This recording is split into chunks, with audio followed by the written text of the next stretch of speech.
Ang power relay pala ay may naka-indicate dyan kung anong voltahe ang susupply mo. Kasi mayroon rin kasi dito, ito ay 230 volts alternating current. Mayroon rin kasing DC nito na power relay. Mayroon rin 12 volts, 24 volts, ganun. Mayroon rin 110. Kaya dapat bago natin ito i-install, importante na iti-check talaga natin kung ano ang kanyang voltahe na isusupply natin. Ito ay may 14 pins to. Ito, kikita natin. 14 pins to. Yan. Ang dalawa pala nito ay susupplyan natin. Mayroon niyang coil. Bali, ang isa E1 at saka ito. Yan ang susupply. Para rin kasi itong magnetic contactor, itong power relay. Nagagamit natin to sa, pwede sa interlocking, pwede rin sa switching, kung ano man ang gusto nyo gamitin, kung ano man ang control na i-install nyo, pwede na rin ito magagamit. Ito pala ipapakita ko sa inyo. Ito ang kanyang bali coil. May E1 at saka ito bali. Pag once na sinupplyan natin yan, gagana na yan, mag-i-energize na yan. Tapos, yung power relay, mayroon niyang auxiliary contact. Mayroon niyang, may common yan, tapos may normally close, may normally open. Kapag hindi pa ito naka-energize, wala pang supply ang kanyang E1 ito, mayroon tayong contact ito sa normally close.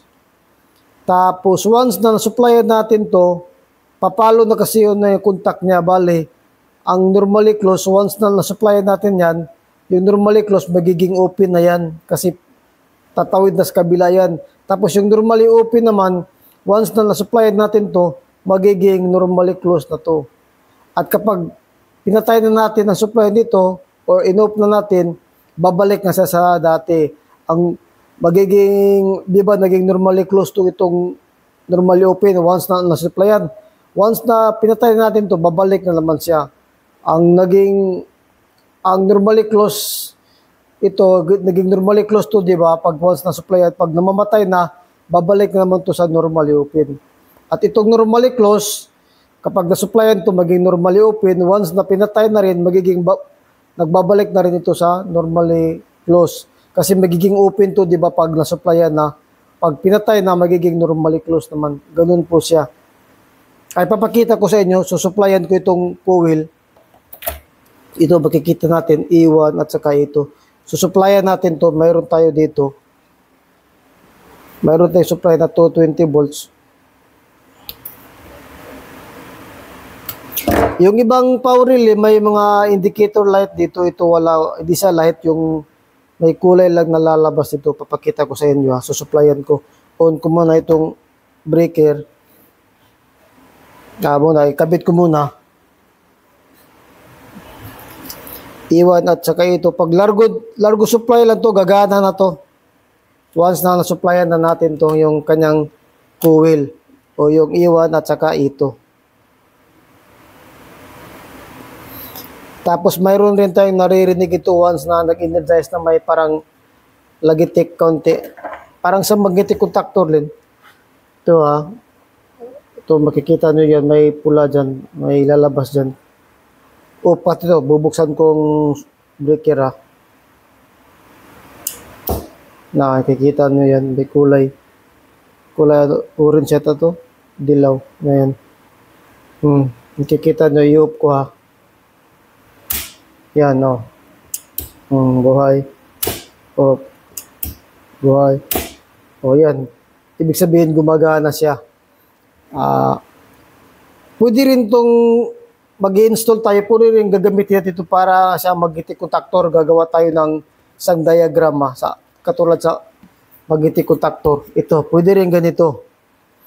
Yung line 1, idadaan natin sa normally close o stop natin na push button. Tapos yung push button na out, kukunik natin sa normally open na push button, yung on niya, tapos yung isang labas naman ng normally open na push button, pupunta na yan sa E1. Tapos yung E2, papunta sa line 2. Tapos mag-jumper tayo from stop to start, maglagay tayo ng wire, ikakabit natin sa normally open ng auxiliary na, tapos yung normally open niya, kukunik natin, pupuntang E1.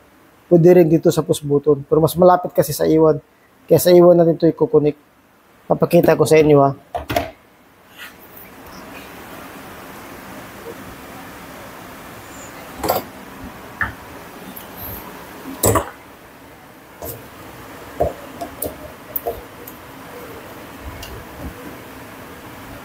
Itong line 1, kukonek natin sa stop, bale, dito sa ating push button na stop.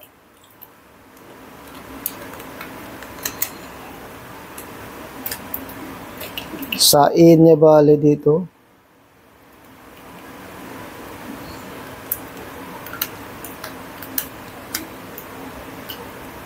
Yan, kukonek natin.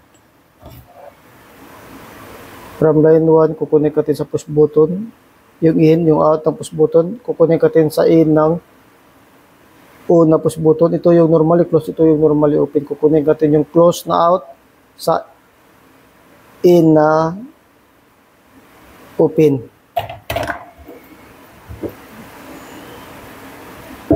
Kukunin natin sa, ito yung open, normally open. Kung nakikita nyo, normally open. Ito yung isa. Normally close, kukonek natin dito yan.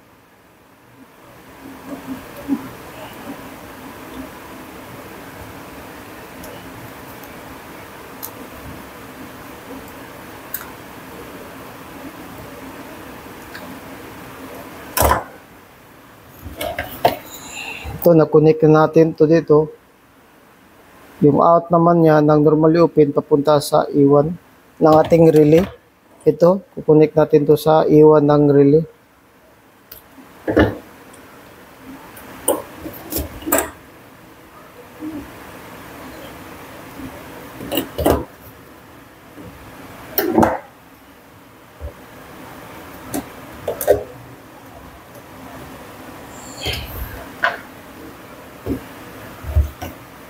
Nakonek natin sa E1 ng relay. Yung ito ng relay papunta sa line 2. Ito ng relay, yan. Ito ng relay. Ito na, papunta sa line to. Bale, nabuo natin to dito. Ngayon, maglalagay lang tayo ng jumper. Yung normally close at saka normally open, di ba may nakalagay na wire?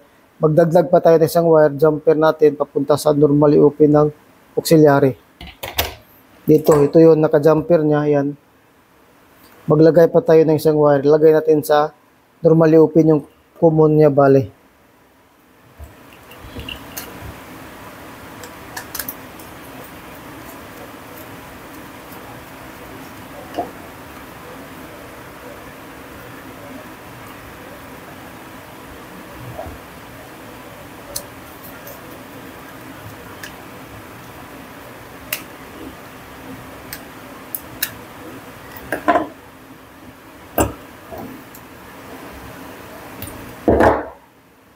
Hanapin lang natin yung common dito. May nakasulat naman dito sa relay, may naka-indicate naman dito. Hanapin natin yung common niya.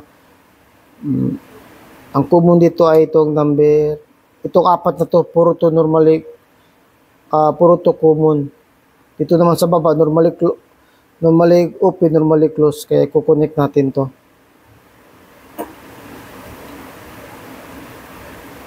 Sa common.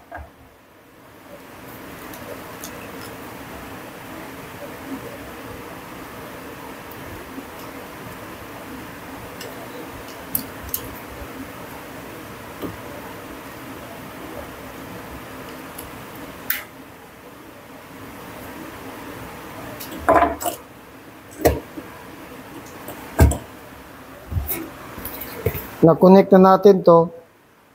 Ito yung common na bale. Na-connect natin to dito. Yung nilagay natin ng isang jumper. Yung open naman niya, kukonek natin sa papuntang E1. Pwede sa push button, pwede rin sa E1. Sa E1 tayo mag-connect.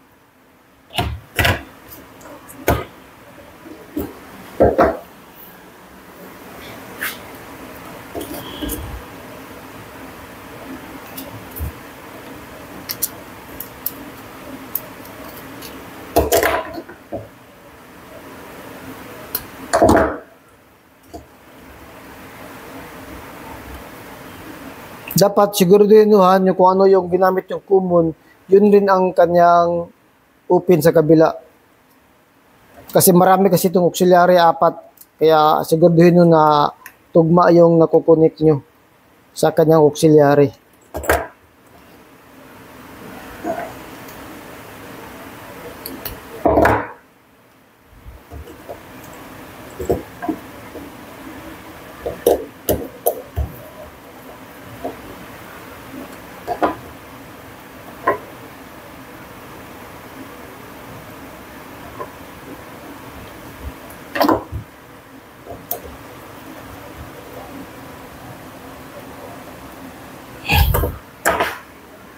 Nabuo na natin ang ating ginawang itong schematic diagram niya.